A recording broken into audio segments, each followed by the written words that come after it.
अहमियत के लिहाज खां टेली कॉन्फ्रेंस के शिरकत कंदड़नि के लिहाज खां मूंखे इहो चवणो थो पवे त मूसीअ ॾिठा मां जनी ॾिठोसि पर ही तनी सॼी ॻाल्हि अहिड़ी करे न सघां था। ही हिकु हिकु लफ़्ज़ हिकु सिट जेका असांजे दोस्तनि जेका हिते पेश कई आहे ॻाल्हाई आहे उनजी एतिरी अहमियत आहे जो मूं जहिड़ो नंढे इल्म वारो माण्हू उन ते कमेंट सवाइ इन ते ॿियो कुझु नथो करे सघे त मां उन्हनि जो इलाही घणो दोस्तनि जो थोराइतो आहियां जिन पंहिंजी 8 महीना जेका इज़ाफ़ो करे मकाला ठाहिया ऐं पंहिंजी शिरकत खे यकीनी बनायो ऐं ख़ासि करे मां जेको आहे आर्ट काउंसिल जे सदर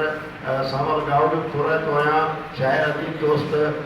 मुर्तज़ा फुल जो बि थोराइतो आहियां ऐं असांजे जेको दोस्त इरफान फुलकोटो साहिबु जेको आहे आयो आहे साहबी दोस्त आहे न्यूज़ जो उहो बि आयो आहे उनजो बि थोराइतो आहियां पंहिंजे असां हिन जेको ॿोली कॉन्फ्रेंस आहे ऐं ॾातरे साले जे ॿोली नंबर जे मुहूर्त वारो जेको अॼोको असांजे मंडरान हुयो उनखे इख़्तिताम तरफ़ जेको आहे वठी पिया वञूं मां वरी बि अगेन जेका महिरबानी मञींदे इहा उमेदु ज़ाहिर थो कयां त असांजा ही जेके अदबी इलाइक़ा आहिनि उहे ख़तमु न थींदा बाक़ी वग़ैरह जेके आहिनि आबिद मानीअ जा कया आहिनि ज़रूरु दोस्त हुन में शिरकत कंदा ऐं ख़ातिर जोड़े जंहिंजो स्पेशल इन करे थोरो थो वञा त हू सुबुह खां वठी असां सां गॾु आहे ऐं केस ॿ 4 मिंट ॾियां त उहे SOTs कलेक्ट करे सघे सो अदा मानी टेबल ते 2 मिंट न रखो त साईं बि इंट्रो ॾेई वठे मां वॾी महिरबानी न कंदा